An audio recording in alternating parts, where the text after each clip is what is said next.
네, 안녕하세요. 오늘은 제 추출 온도에 대한 이야기를 좀 나눠볼까 합니다. 그래서 사실은 패트리온에 어제 제가 번역을 한 글을 이제 게재를 했고요. 원래 원문은 그 바리스타 허슬에 보이시는 지금 요 링크로 들어가시면 볼 수가 있습니다. 그리고 바리스타 허슬에서 이제 게재가 된 거고, 에스프레소 추출에서 추출 온도에 대한 이야기를 다루는데 그 중에서도 숙려진 효과라고 하는 부분이에요. 그래서 예를 들어서 우리가 여태껏 그 추출 온도를 변화하면 어떤 현상들이 생기는지는 우리가 잘 이해를 하고 있는데 그 가운데서 실질적으로 여기에서 오늘은 여기에서는 추출 온도에 대한 이야기를 하면서 추출 시간이 어떻게 변화하는지를 설명을 합니다. 네, 그래서 뭐 직접 확인을 해 보면 좋을 것 같아서 제가 어제 번역한 글을 가지고 한번 이 내용을 설명을 드릴까 해요. 자, 추출 온도는 에스프레소 유속에 예상치 못한 방향으로 영향을 준다고 합니다. 그리고 거기에서 이제 되게 중요하게 생각되는 게 그 용존하고 있는 기체들이죠. 이제 이 용존하고 있는 기체들이 대부분 어떤 거냐면 에스프레소에서는 거의 대부분이 이산화탄소가 큰 비중을 차지하고 있고요. 그 이외에는 뭐 아로마 관련한 기체들이나 여러 가지 이제 기체들이 포함이 되겠죠. 향미 성분이나 이제 그런데 그런 것들이 모두 이 추출 온도와 추출 유속에 관련을 준다는 겁니다. 최근에서 이제 그 바리스타 허슬에서 그 에스프레소 코스를 운영을 하고 있거든요. 그래서 월 결제를 해가지고 이제 유료 컨텐츠를 제공을 하고 있는데 그 가운데서 최근에 추출 온도를 다루다가 이제 이 친구들이 한번 이걸 테스트를 해보려는 생각을 했나 봐요. 뭐 결과적으로 이야기를 몇 가지를 하면 추출 온도가 일반적으로는 우리가 추출 온도를 높이면 추출 속도가 느려진다라고 대부분 이해를 하고 있잖아요. 그래서 그런 부분을 실제적으로 우리가 이해를 하고 있었는데 실제 바리스타들이 현장에서 겪는 상황에 따라서 이 추출 온도를 높여두면 추출 유속이 빨라질 경우도 있고요. 혹은 느려지는 경우도 있고 이것들이 상충되는 현상이 존재할 수가 있다라고 하는 거예요. 근데 이 실험에서는 결론부터 이야기를 하자면 전체적인 총 샷의 추출 시간은 큰 변화가 없습니다. 재밌게도 실험에서는 60도부터 이제 90도 중후반까지 온도를 높이기도 하거든요. 그런데 실제로 추출 온도를 높여 두는 것 자체만으로는 에스프레소 추출되는 속도가 전체 속도가 크게 영향을 받지 않는다는 거예요. 그런데 더 특이한 건 뭐냐면 추출 온도가 추출 시간에 영향을 주는 건 확실하다는 겁니다. 그런데 총 추출 시간이 똑같잖아요. 근데 어떻게 하면 추출 그 시간에 영향을 줄 수 있느냐? 그래서 정리를 하는데 보시면 추출 온도를 높이면 샷의 초반 부분이 더 느리게 추출이 된다라고 이야기를 해요. 그리고 반면에 후반은 더 빨리 추출된다고 이야기를 합니다. 바리스타 허슬에서는 20g, 20g, 그러니까 총 40g의 추출을 하는데 이것을 초반 20g하고 후반 20g을 잘라가지고 시간을 따로따로 측정을 해봐요. 그랬더니 초반 20g의 추출되는데 걸리는 시간과 후반 20g이 추출되는데 걸리는 시간이 온도 세팅에 따라서 다르게 나타난다라고 하는 거예요. 결과적으로는 추출 온도를 높이면 높일수록 초반에 추출 시간은 되게 느려지는데 후반의 추출 시간은 더욱 빨라지더라라는 경향성을 발견했다는 겁니다. 그래서 이제 어떤 부분에 우리가 초점을 맞추느냐에 따라서 누군가는 추출 온도를 높여도 야, 추출 시간이 변하지 않더라라고 이야기하는 사람도 있는 반면에 어떤 사람은 아니야, 추출 온도를 세팅을 높였더니 추출 시간이 더 빨라졌어. 혹은 더 느려졌어. 라고 이야기를 할 수가 있는 거예요. 얼마만큼의 양을 잡고 이 온도를 변화시키는지에 따라서, 그러니까 브루 레이시오에 따라서 이러한 샷의 그 빠르고 느림이 다르게 느껴질 수 있다는 겁니다. 네, 그 부분을 설명을 해두고 있고요.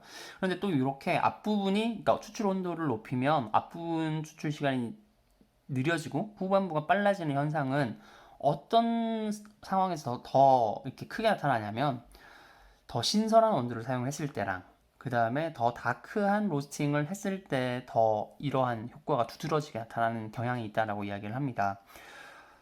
그래서 그 원인으로는 무슨 이야기를 하냐면요.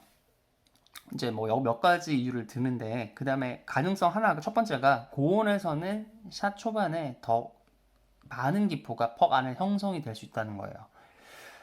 무슨 말이냐면 뜨거운 물이 이 더 높은 온도의 물이 커피 퍽에 닿으면 커피 퍽 내부에는 커피 입자 내부에는 굉장히 많은 기체들이 들어있거든요. 그 상당량은 이산화탄소인데, 이러한 기체는 뜨거운 물을 닿게 되면 이제 부피 팽창이 일어나요. 그렇기 때문에 그러니까 원두 밖으로 뜨거운 온도가 이제 주변에서 형성이 되면 이 부피가 커지기 때문에 더 이상 원두 셀 속에 갇혀 있지 못하거든요. 그렇기 때문에 이 원두 밖으로 빠져나오려고 하는데, 그 과정에서 기포가 많이 나타나니까 이것들이 퍽 안에서 추출 저항을 만든다는 겁니다.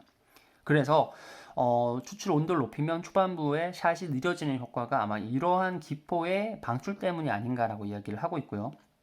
그 다음, 이제 방금은 추출 전반에 대한 이야기였고, 추출 후반이 되면 그럼 샷 속도가 왜 빨라지느냐, 그 부분은 채널링에 대한 이 관점을 제시를 해요. 그게 무슨 말이냐면 샷을 추출을 할 때 추출 온도를 높일수록 후반부에는 그 초반부에 생성되는 기포들로 인해서 후반부 추출을 낼 때 특정 지역의 국소 채널링이 가속화되기 때문에 추출 유속이 더 빨라지는 게 아니냐라는 생각입니다. 이제 그거는 뒤에 조금 더 상세하게 설명이 되어 있기 때문에 그 부분에서 제가 한 번 더 설명을 해보도록 할게요. 네, 이러한 연구에 이제 바탕이 되는 것들 좀 예를 들고 있는데, 커피 교육하시는 데 있어서 이 전반적인 이론들의 변화나 이 백데이터를 이해를 하시는 게 굉장히 중요해요. 그래서 이 바리스타 허슬에서도 뭐 이미 다룬 내용이기도 하지만, 제가 쓴 그 픽세이션 에스프레소라고 하는 시리즈가 있어요. 거기서 추출 온도 파트에도 제가 주로 인용하는 것 중에 하나가 1, 2에서 예전에 그 연구됐던 결과가 있었어요. 뭐냐면 이 추출수를, 그러니까 4도 세팅이죠. 좀 굉장히 낮은 온도하고 그 다음에 90도, 섭씨 90도의 두 가지 추출 속도로, 추출 온도로 추출을 해봤더니 추출 유량에 있어서 차이가 발생을 했다는 거예요. 그러니까 4도가 지금 여기 보면 위쪽 그래프, 노란 선의 그래프거든요.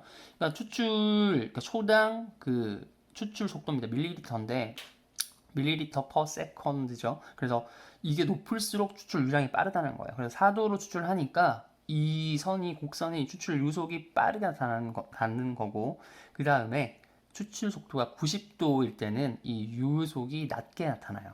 그래서 이 1, 2의 연구에서는 온도가 높아질수록 이러한 추출 속도가 감소하더라라는 이야기입니다. 그런데 사실은 이 4도는 우리가 일반적으로 커피에서 쓰는 온도는 아니거든요.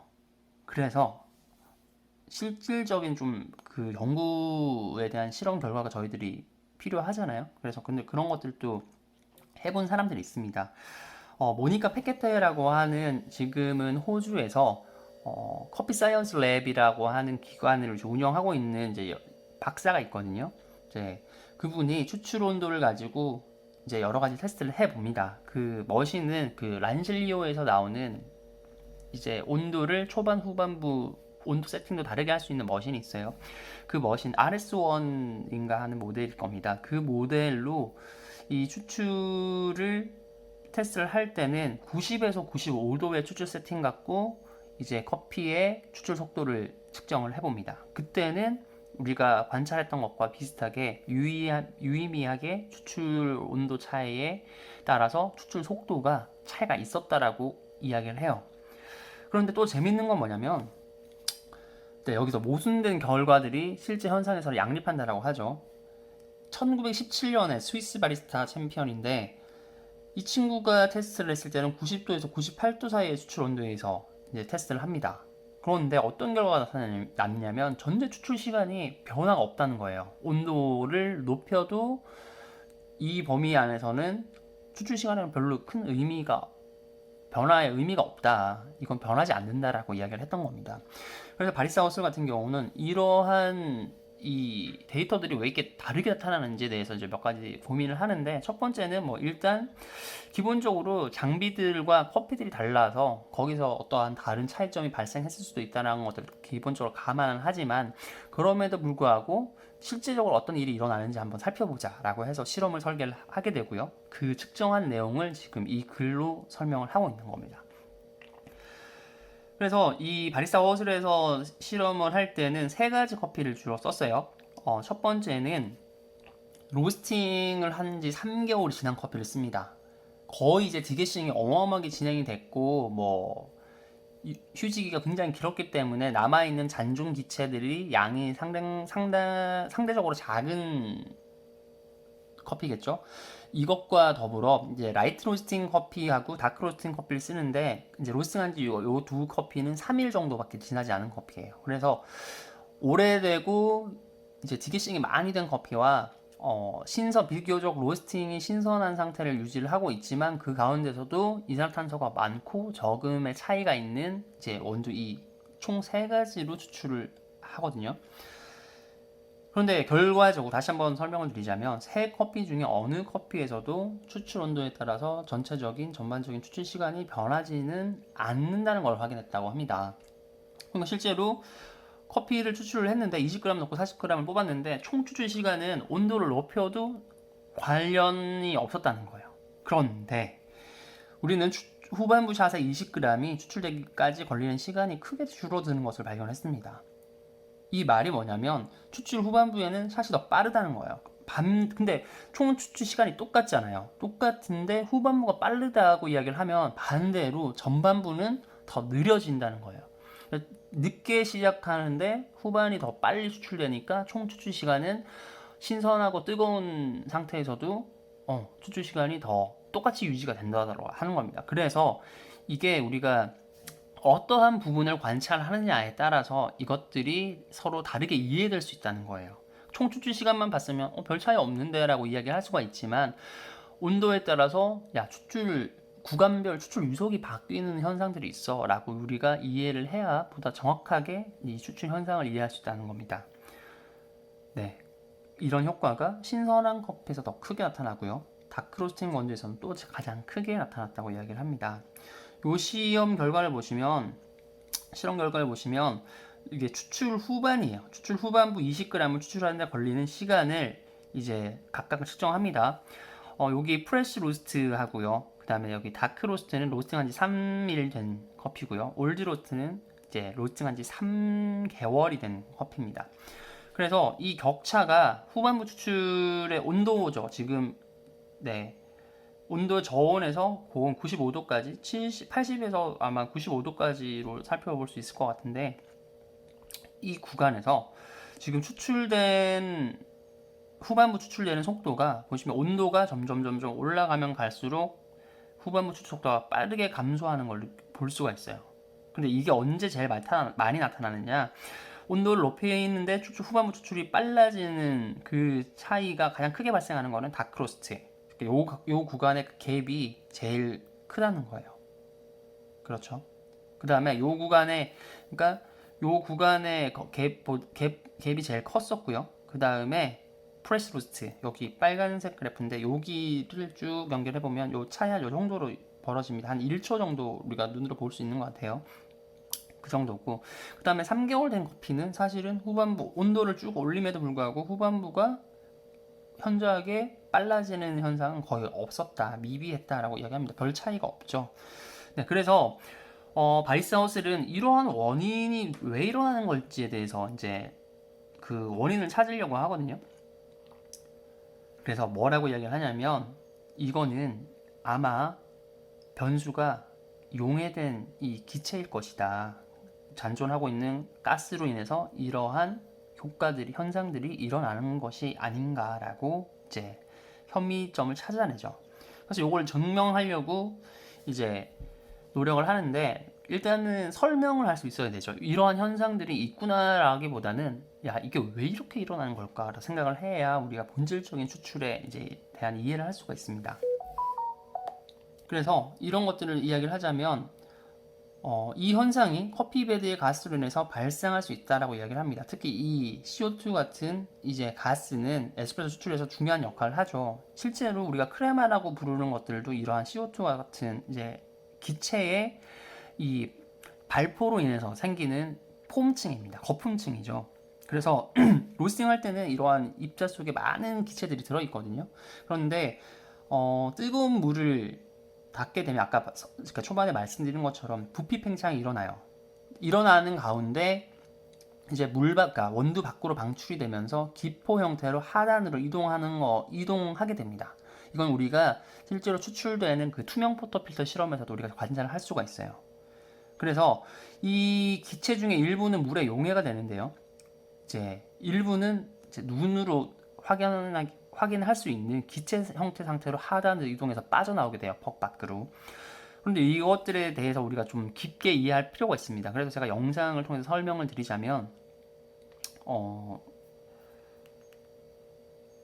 그 헨리의 법칙이라고 하는 게 있어요. 여러분이 아마 고등학교나 이제 화학 시간, 중학교 이상의 화학 시간에 아마 여러분이 한번 그 공부를 하셨을 수도 있는데요. 기체는 기본적으로 부피가 아주 능동적으로 변하게 됩니다. 온도가 올라가면 이제 부피가 급격하게 커지고요. 또 온도가 낮아지면 이 부피가 작아져요.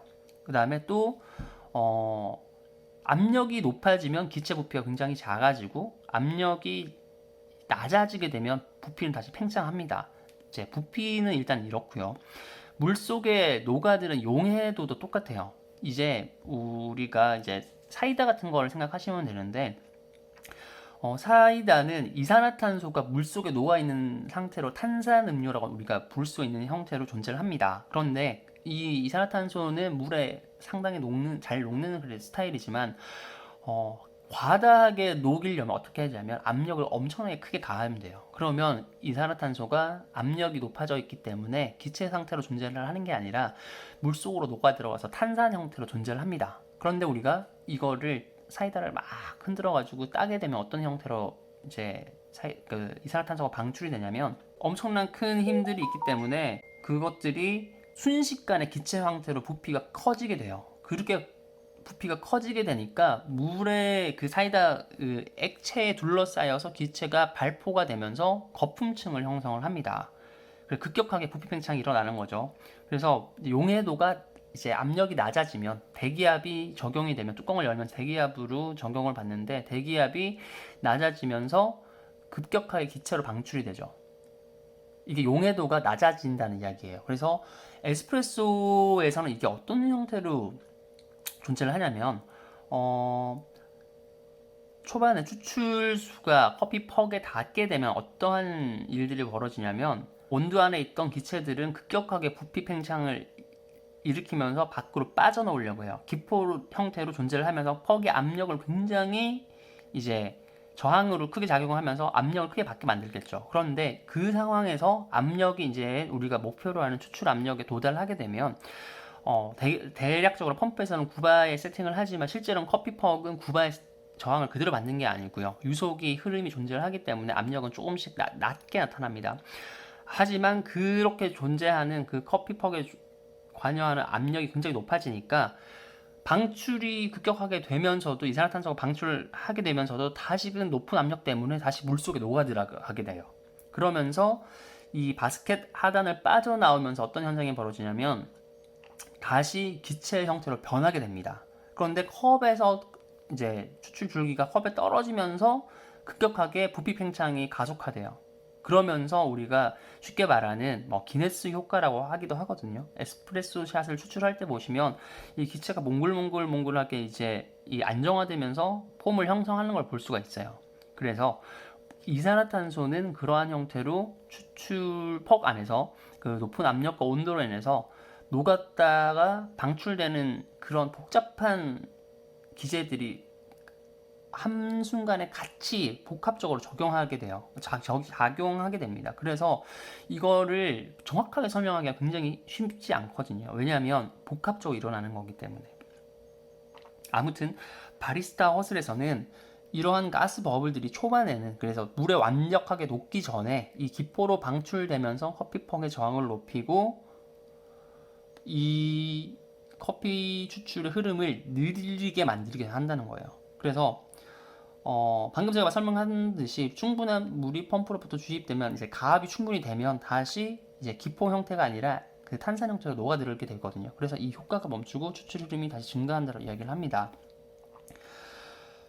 근데 여기서 한 가지 저희가 더 의문을 가져야 될 부분이 있어요. 그래, 초반에 이산화탄소 때문에 뜨거운 온도 세팅을 하면 추출 속도가 느려지는 건 우리가 잘 알겠다. 그런데 왜 후반에는 이 안정화되는 게 아니라 다른 커피마다 다 기체가 빠져나가면 유사한 추출 흐름을 보여야 하는데 왜 더 빨라지느냐, 이것들을 설명을 못 한다는 거예요. 그래서 여기에 대해서 원인을 찾거든요.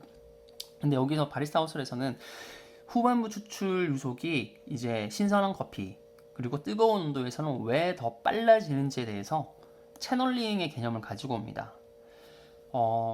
고온에서 이제 높은 추출 수율은 퍽을 더 빨리 붕괴시키기 때문이거나 혹은 기포의 형성이 퍽의 일부분의 흐름을 방해하거나 불안정하게 만들기 때문일지도 모릅니다 라고 이야기를 해요. 이 추출 수율이 퍽을 더 빨리 붕괴시킨다라고 하는 건 뭐냐면, 첫 번째는 온도가 높아지니까 그 가용 성분들이 더 쉽게 녹아나올 수 있는 환경이 된다는 겁니다. 그래서 추출 수율이 높아진다는 거랑 같은 말이에요. 추출 수율이 대략 20%라고 보면 커피 퍽에서 20%가 베드에서 존재하다가 컵으로 후반에 이동을 한다는 이야기를 하는 거거든요. 그러면은 추출되는 저항값이 5분의 1로 줄어든다는 것과 크게 다르지가 않습니다. 그러니까 그러한 추출의 저항이 빨리 사라졌기 때문에 더 빨리 추출이 될 수도 있다라고 생각을 할 수도 있는 거예요. 혹은 바리스타하우스는 이 채널링에 대해서 조금 더 방점을 찍어요. 기포의 형성이 퍽의 일부분의 흐름을 방해하거나 불안정하게 만들기 때문일지도 모른다고 얘기합니다. 이게 무슨 말이냐면, 커피 퍽 안에서는 그 기체가 아까 초반에 있는 기체들이 형성이 되면 그 기체는 부피를 크게 가져요. 녹아 들어와서 액체가 되는 게 아니라 기체 형태로 하단으로 빠져나오기 때문에 이 구슬이, 작은 구슬, 기체 구슬들이 커피 퍽을 투과해서 내려온다는 겁니다. 그러면 그러한 공간들은 커피 파티클의 저항이 만들어지는 게 아니라 물이 굉장히 빨리 흘러갈 수 있는 형태로 이제 만들어질 가능성이, 국소 채널링을 유발할 수 있는 상태로 변할 수 있다는 거예요. 그래서 여기엔 또 재밌는 걸 가지고 이걸 설명을 하고 있거든요. 추출수가 이 기체이기 때문에 그 영역에 대해서는 적셔지지 못하게 된다. 그래서 국소 영역이 남기고 있을 가능성이 있는데, 이러한 물에 닿지 않은 드라이한 커피 파우더는 물의 반발력을 가진 소수성이므로 추출수가 이 건조한 영역을 피해서 주변으로 흐르게 되면 채널링을 유발시킨다라고 이야기를 하는 거예요. 이게 무슨 말이냐면, 물은 친수성이기 때문에 물과 물끼리 잡아당기는 힘도 있고요. 물이 묻어있는 쪽으로 더 빨리 이동하는 경향이 있습니다. 커피 퍽에서도 똑같아요. 그래서 커피 마른 상태의 커피 파우더는 물이 있는 상태가 아니라 이제 젖은 커피하고 물이 묻지 않은 드라이한 커피가 있다라고 하면 물은 똑같이 뿌려도 이쪽으로 더 빨리 흘러간다는 거예요. 그래서 기체 기포방울이 생겨날수록 이제 물은 다른 쪽으로 더 잘 흘러가 버리게 된다. 그러니까 일종의 굉장히 마이크로 채널링이 많이 발생을 할 가능성도 있다라고 해석을 할 수 있게 되는 겁니다. 그래서 채널링을 유발한다라고 이야기를 하죠. 네, 또 다른 가능성 하나 더 들어요. 왜 후반이 더 높은 온도에서 추출이 빨라지는지에 대해서 보시면, 최대 추출 흐름이 가해지기 전에 초반에 느려진 추출 흐름으로 인해서 커피 베드가 완전히 적게 될 시간이 길어지고, 이들 마치 저압 프리인퓨전이 샷의 후반부 추출 유속을 빠르게 하는 방식과 유사한 방식으로 미분의 이동을 줄이기 때문일 수도 있습니다 라고 이야기를 해요. 이게 무슨 말이냐면, 여러분들이 프리인퓨전을 하면 이제 추출 속도가, 후반부 추출 속도가 빨라지는 것들을 많이 느끼셨을 겁니다. 그래서 대부분 우리는 현장에서 이것들은 디게싱에 영향을 많이 미치기 때문에 초반부 저항을 그만큼 없앴기 때문에 후반부는 빨리 추출이 된다라고 우리가 흔히 이야기를 하거든요. 이제 같은 맥락인데, 이제 그래서 이 온도를 높였을 때도 유사한 형태로 이제 미분의 이동이 저하될 수가 있다. 왜 그러냐면 기체들이 존재하고 커피퍽에 저항이 있기 때문에 어마어마한 속도로 빨리 미분들이 아래로 내려가는 게 아니라 그 안에서 천천히 젖어들게 된다는 거예요. 그래서 마치 프리인퓨전처럼 작용하는 게 아닌가라고 하는 추측도 한번 해보는 겁니다. 그런데 아직까지 이런 것들은 제대로 증명하기가 어렵기 때문에 바리스타우스에서는 아까 말씀드렸다시피 이 채널링에 대한 원인을 더 많이 이제 생각을 하고 있는 것 같았어요. 그런데 추출 온도를 높이면 실제적으로 어마어마만큼의 큰 영향을 유속에 영향을 많이 주느냐 그런 부분에 서 다시 한번 초점을 맞추는데 실제로 굉장히 작아요. 사실은 1도를 높이면 후반부 추출 속도가 뭐 1초, 2초 빨라지는 게 아니라 1도 정도 올리면 뭐 추출 속도가 10분의 1초 정도 더 빨라진다는 겁니다. 그래서 우리가 야 이거 봐 이거 추출 속도를 이렇게 온도 높이면 막 바꿀 수가 있어 이런 게 아니라 야 이거의 추출 온도가 올라갔을 때 왜 초반부와 후반부 추출 유속이 이렇게 변화가 되는지 이것들에 영향을 미치는 것들이 무엇인지를 정확히 이해를 하는 게 더 의미가 있다는 거예요. 네, 그래서 그 추출 속도가 실제적으로 별 차이가 없다, 혹은 유속 차이가 아주 미미한 작은 유속 차이가 존재한다라고 할지라도 실제적으로 맛은 굉장히 많이 다르거든요. 그래서 이것들이 복합적으로 커피의 관능과 추출되는 현상에 역학에 어떻게 영향을 주는지를 우리가 많이 고민을 해보는 그런 부분이 더 중요하다는 겁니다. 네, 그래서 이 이후에는 사실은 뭐 더 디테일하게 이 여태가 어떻게 실험을 했는지에 대한 내용이 나와 있어요. 그래서 바리스타 허슬의 원문을 읽어보시면서 이걸 살펴보셔도 좋겠고요. 패트리온 구독을 하고 계시는 분들은 여기에서 다 설명을 제가 번역을 해뒀기 때문에 이 내용들을 읽으시면 되는데 표에 오류가 그래프에 오류가 있는 부분이 두 가지가 있어요. 하나는 네, 이 부분의 그래프가 잘못됐고, 자, 요거를 읽으시면서 이제 바리스타 허슬에서도 보실 때도 요거를 살펴서 보시면 됩니다.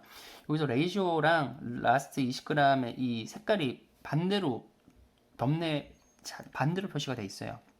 붉은색은 라스트 20g에 추출되는 속도를 이야기를 하고요. 그 다음에 이 파란색이 바로 이 레이시오를 이야기를 합니다. 그거를 감안해서 읽으시면 될 것 같고, 마지막에서는 이 로부스타를 섞어가지고 에스프레소를 실제적으로 이 정말 더 기체 영향이 맞느냐, 그래서 그걸 확인하려고 로부스타를 섞은 그리고 배전도를 더 높인 커피를 가지고 실제 실험을 해요. 60도부터 이제 실험을 하는데 그때는 더 큰 차이가 나타납니다. 그래서 그 온도 차이가 지금 여기 적혀 있어야 되는데 그 온도 세팅들의 값이 지금 오류가 있어요. 그래서 이것들을 추측해 보면 뭐 60도부터 최고 온도까지를 지금 설정을 한 걸 거예요. 그래서 그런 부분을 한번 살펴보시면 될 것 같고, 네, 그렇게 해서 뭐 말씀드리고 싶은 것들은 여기 결론에서 있다시피 실제로 샷 온도를 추출 온도를 높였을 때 추출 시간에 대한 전체적인 영향력이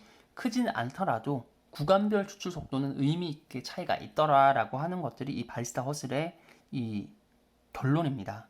그래서 여러분이 실제로 추출해서 임하실 때는 다양한 세팅과 이 추출 시간, 총 추출 시간을 크게 이제 고려를 하셔야 됩니다. 이걸 이해를 바로 하시기 위해서는. 그래서 어떤 분들은 적게 넣어서 굉장히 빨리 추출을 하시는 분들이 있겠죠. 그럴 때는 오히려 이러한 영향력이 더 미미하게 관찰될 수도 있어요. 타이트하게 이 퍽의 저항 자체가 원래 빠르지 않은 형태라면 또 그런 형태의 이런 것들이 더 적게 영향을 미칠 수도 있거든요. 혹은 반대의 경우라면 더 크게 영향을 미칠 수도 있습니다. 그래서 이런 것들은 실제로 여러분들이 야 무조건 이래가 아니라 직접 현장에서 테스트를 한 번씩 해보시고 본인들의 경험으로 이것들을 검증해 보시는 게 더 좋을 것 같아요.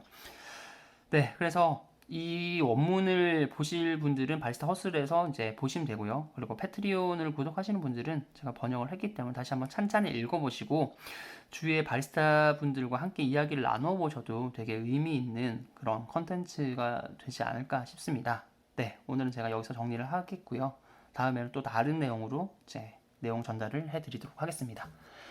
네, 오늘 여기까지 정리를 할게요. 감사합니다.